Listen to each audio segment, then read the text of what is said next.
Well, distinguished audience, it's great to see such a good crowd after a long and exhausting day. But I think, considering the typical Icelandic autumn weather, it's perhaps better to be on the inside rather than the outside. But I also would like to thank these two brilliant speakers that we have experienced so far. Gillian Martin, the Scottish Minister, for giving us such a good and clear vision on behalf of the Scottish Government. And I'm especially grateful to Tove Søvndahl Gant, who is the replacement for the Greenlandic minister who had to go due to unforeseen circumstances before he could partake in this discussion. But apart from these two distinguished speakers that we already have here had listened to today, we also have two leading experts in green hydrogen. Frank Yu, who is the vice chair of Envision Energy Global and also the head of the hydrogen department. That's a Chinese company that now has a global footprint. And of course, the Icelandic friend of us, Tryggvi Herbertsson, former MP and also former head of the Department of Economy at the University of Iceland, but who has devoted himself to the introduction of hydrogen into our economies. And he is the head of Qair Iceland and also the head of the hydrogen department of Qair International. And I think that these two guys can add to this conversation a practical experience. They are hands-on guys, because I think if you count all the countries where their companies are active today, I think they are close to 20, maybe beyond 20 in 4 continents. And I want to start with you, Tryggvi, as an authority in Iceland and globally on hydrogen and green hydrogen especially. All the hopes that we see related to green hydrogen, and the people talk about it as a kind of a silver bullet, but I want to ask you, is it really realistic? And if I may make a more pointed reference to the title of our conversation, title of the session, can countries such as Greenland and Iceland in future, perhaps near future, become leading providers of green hydrogen? Well, thank you, Össur, for this very nice introduction. Well, you deserve it. Thank you. Well, actually, I think in the future, hydrogen will be produced in 2 kinds of countries or regions. First of all, it's if we take Europe, for example, mainland Europe, where you have like small-scale production that is used for mobility and small industries, but production that is very expensive and is subsidized. The reason is that the main ingredient of hydrogen is electricity, and electricity is very expensive and will become even more expensive in the markets, where the markets are. Then the second type of regions are the regions exactly like Iceland, Greenland, and North Africa, Latin America, where there is electricity that can't find its way to the market. That is because they're not connected to the grid in the big major markets. So they're able to produce electricity at low prices, and the way to move that energy to the market is through hydrogen. And the carriers that are used for the hydrogen, that is ammonia and e-fuels. So I think countries, if we talk about Europe, the best countries to produce hydrogen, large scale, aside from Scotland, are the remote countries like Iceland, like Greenland, and so on. But there is another twist to it, and that's a very sarcastic twist. And that is Greenland is especially good for it because of the melting of the glaciers because of global warming. So it is a cycle, a very strange cycle, sarcastic cycle. the global warming gives us hydropower to make hydrogen to solve the global warming. Well, Tryggvi, I think you've answered my question, but I will follow it up with a pointed question that relate to Greenland. Yes. I know you're quite familiar with Greenland, and you put a large emphasis on it in your speech. Is it realistic to assume that Greenland could become a major contributor to the global production of green hydrogen? Of course, that would be a very poetic twist in our present-day history, because Greenland has, especially the Greenland glacier that you're talking about, I mean, has become the symbol for climate change. So, I mean, is it possible? Yes, I think so. A major player, I think at least 2 to 3 gigawatts of hydrogen can be produced in Greenland and sold in the market.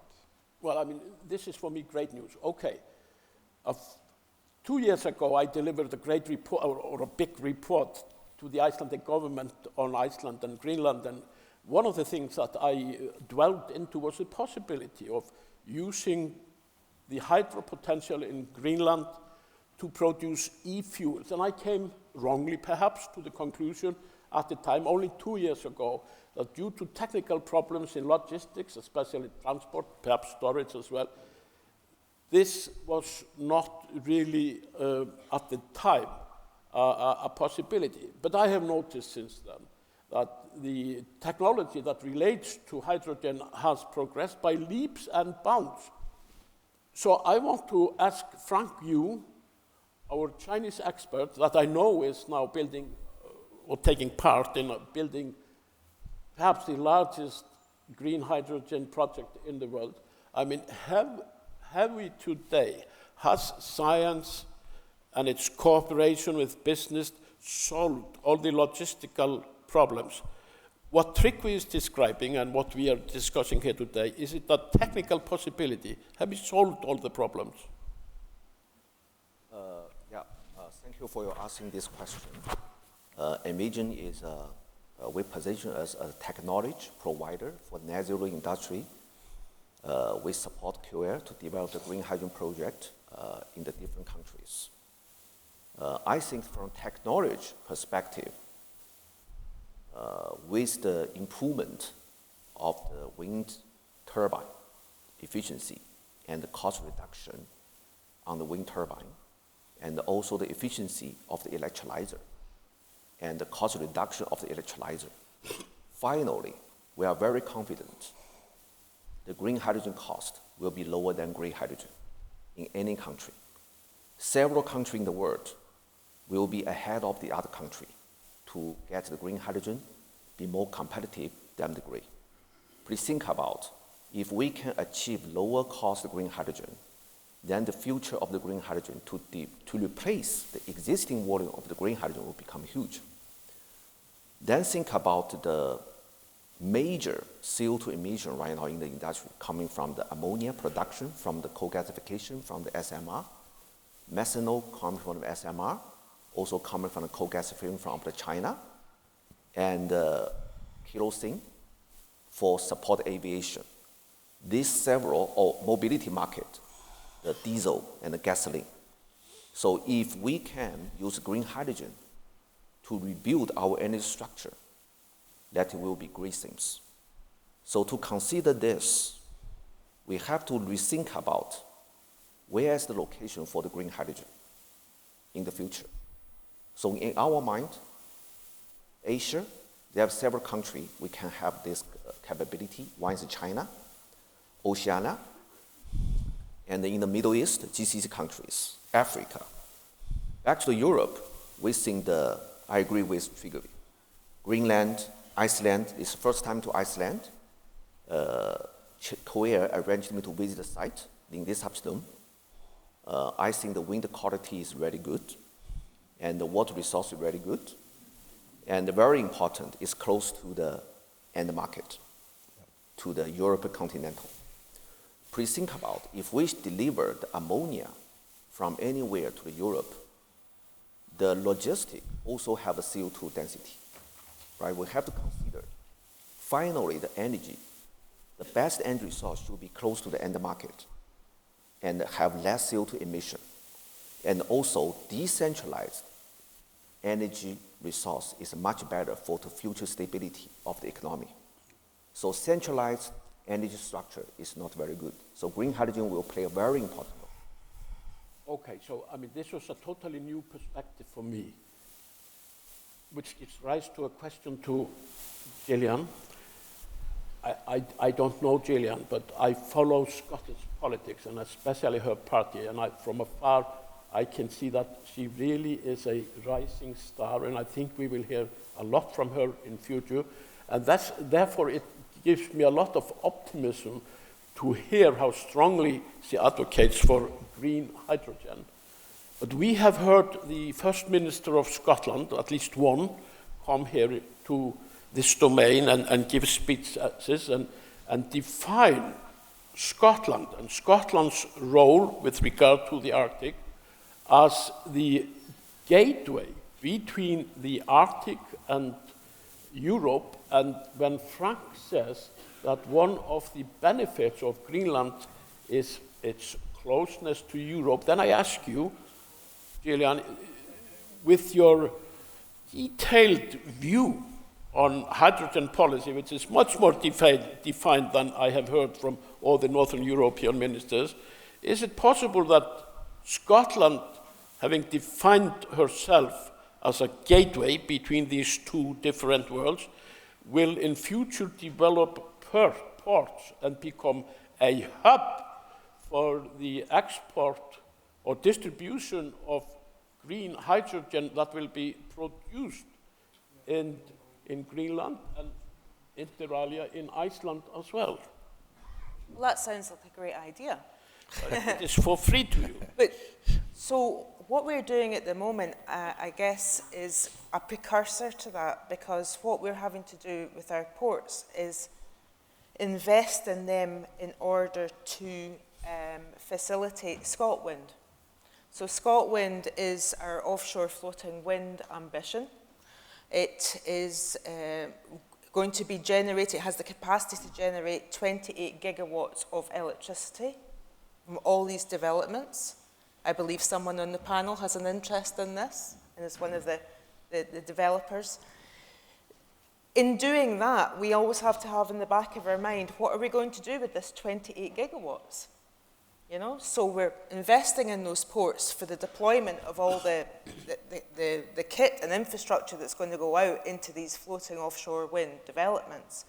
But we also have to, at the same time, be thinking about what we're going to be doing with the excess electricity, because we do not have the capacity at the moment in the grid in the UK to be able to take that amount of electricity. So off the back of that challenge and that problem, we need to think about what else could we be using our ports infrastructure in. I mentioned in my speech that we already have some hydrogen hubs in Scotland, and they have been developed out of the necessity to do something with electricity that cannot make its way to market. So we have got EMEC in Orkney, and Orkney has not got a connector to mainland Scotland. So they have had to develop hydrogen off the back of that. It would be great for island communities as well to use hydrogen. We have got projects that are looking at domestic hydrogen in Fife in Scotland. We have got projects in Aberdeen where it's green hydrogen for transport. We're already putting down the seeds all over Scotland for hydrogen projects. But you're absolutely right. If we're investing in the ports for the other projects that we're doing on offshore floating wind, then we need to be leaving capacity for hydrogen production as well, because it makes total sense. And also making those partnerships with the other nations that are going to be producing hydrogen as well, having those links between the ports in Iceland well, I mean, as well. This is a very good answer to me. And I also have to tell you this. It warms my heart when you talk about the Orkneys in this way, because you may not realize it, but half of the settlers of Iceland really came from the Orkneys. So we have a very common bond with them. But I want to turn to you, Frank, because you come from China, And there are two countries in my mind that have led the way in the adoption of new energy, China and Norway. I mean, a lot of you think that we are not having any success in replacing fossil fuel, but all of you that are here in this crowd live in countries, and if you look around you, you see the success. We see it in the adoption and in the rapid adoption of electrical vehicles that are being adopted at a much faster rate than any international body or government ever predicted. And when I look at China, that I know very well, and Norway, we see that this was facilitated by a very strong incentives from the governments. And now I see in China, for example, that the incentives to facilitate the adoption of EVs are sort of receding because it's going very well. And then I want to ask you, Frank, is the Chinese government, which is a very strong central governing body, is it going to use financial incentive as well to stimulate the adoption of hydrogen, for example, into transport in the air, on the sea, or long-distance transport of people and freight on land? Because that was, at least on land, what was done with the electrical subsidy. Tell us about what China is going to do, because perhaps we're going to learn from it. Okay, I want to share something about the renewable power and the green hydrogen policy in China. I have been in this industry for many, many years. The wind power and the solar, no any subsidy in China. Wind and the solar compete with coal-firing plant. Even 10 years ago, the price is still above the coal-firing plant. But right now, the green electricity from the solar and the wind, no any subsidy, is far below the green electricity generated from the coal-firing plant. So that means any enterprise invest in the coal-firing plant in China will lose money. So that means this drive, by improving the wind turbine efficiency, by reduce the cost, actually drive a lot of green electricity development in China. So no any subsidy. So for green hydrogen, people know China, several cities developed the subsidy program for the hydrogen used in mobility market to drive the fuel cell development. But the green hydrogen deployment, the volume in the mobility market in China is very small right now. And it's very clear the fuel cell deployment compared with the EV car is not so huge. And back to EV car, is also no subsidy. You know, I come from Shanghai. The only incentive to buy the EV car in Shanghai is I can get a free license plate. It's just there, right? If I buy the gasoline car, I have to pay around 20K US dollar for the license plate. Okay, that's the only difference. And the incentive to the Tesla, to the local branding EV car actually is same level. So that means we find the incentive to the renewable power, especially to the green hydrogen, actually is sometimes put a negative impact on the industry growth. So a lot of incentive from government to support the green hydrogen development. My feel from the business actually kill the innovation and kill the cost reduction, reduce the pressure to the supplier to reduce the cost of the electrolyzer. I feel it's negative. Okay. I feel it's negative. So it's my feedback. Tove, Greenland owns at least half of my heart, and you know that I am very familiar with Greenland, and one of the things that I've studied is, of course, the hydro potential in Greenland. Iceland has participated in mapping the potential. Also, as you may know, that of the 5 hydropower plants in Greenland, they have been built in cooperation between Iceland and Greenland. But there's a lot more, as you mentioned in your good, or in Kallistad's good speech, there's a lot of unused hydro potential in Greenland. Do you feel, or is it your feeling, that the government intends, in accord with the Paris Agreement, to try to divert its use in future to production of green hydrogen? As I mentioned, as was mentioned in the statement by Gallistad that I read up, I mean, the potential is certainly there.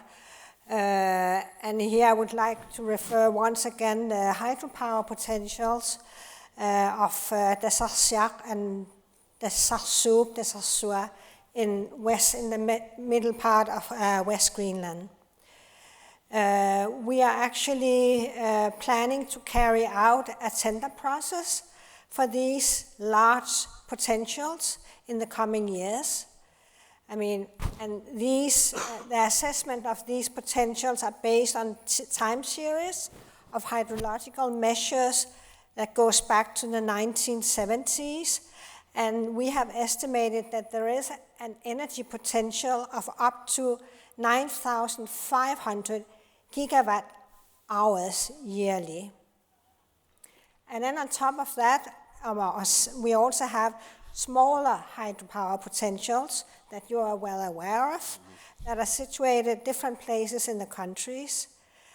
And for these, we will also try to attract investors and seek the possibility to establish green industrial development in Greenland. And this also includes the expansion of the Buxafjord hydropower plant that is close to Nuuk. And then we will also explore further renewable energy sources such as solar and wind power. Okay, distinguished audience, now you've listened to these experts and these very nice people give us a lot of information. Now it's your turn to ask them. Any questions? There's one over here.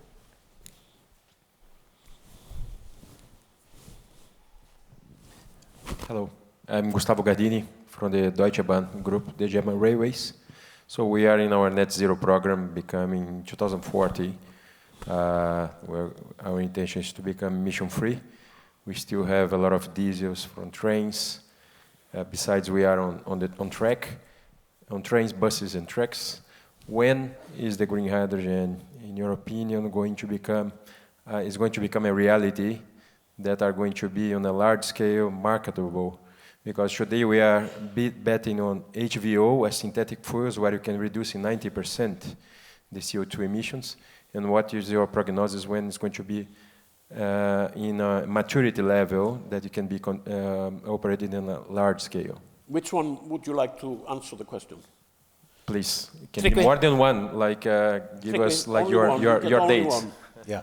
Tryggvi. So thank you. This is an excellent question. You know, I think it is only we're looking at 2, 3 to 4 years where we see large-scale hydrogen production in Europe.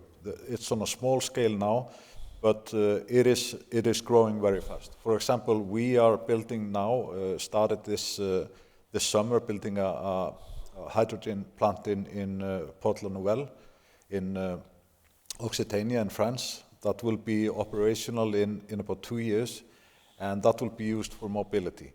Believe it or not, my car, which is down here in the garage, is hydrogen. We are actually shareholders in a company that is selling hydrogen and has been selling hydrogen for the last 20 years commercially here in Iceland, the first country in the world. You put your money where your mouth is. Yes, we are trying to do that. But to be absolutely clear, in Europe, we will see large-scale hydrogen in 2, 3, 4 years. Okay, question over there.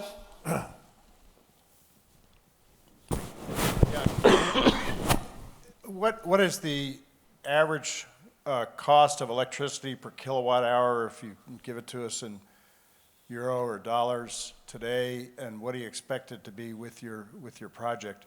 And I guess the question on cheaper electrolyzers out of your company, Envision, how much cheaper? And I'm just worried. You make power, you might be able to just by DC cable, but instead, no, we're going to make hydrogen because it can travel further, probably as ammonia or hydrogen.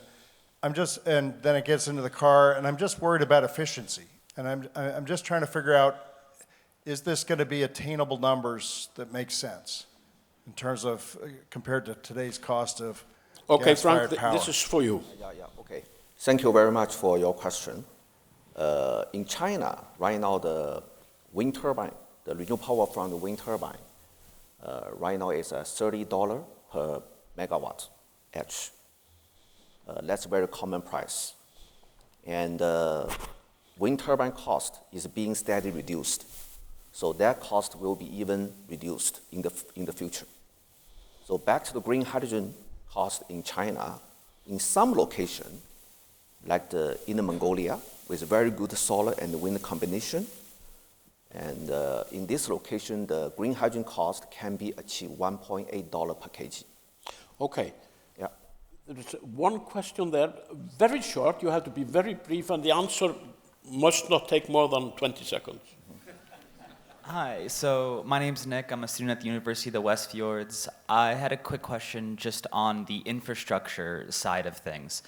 Is the infrastructure that is already in existence suitable for green hydrogen, or are we going to have to shift our infrastructure with green hydrogen going forward? And then, if so, who's going to pay for that? Or what can we do to subsidize those costs? Well, she's practicing politics. She's going to answer that. So it's yes and no. So some of the infrastructure can be modified to take hydrogen, some of it's going to have to be new, but all of it's going to be potentially needing global partners to be working together to build that infrastructure. No country is going to be able to do that alone. Hence, the importance of events like this, so we could be starting to make these deals. She was able to answer that in 20 seconds, so I predict that she will become the first Minister of Scotland. But thank you very much, dear audience. You were wonderful. Thank you very much, and the panel as well. Thank you.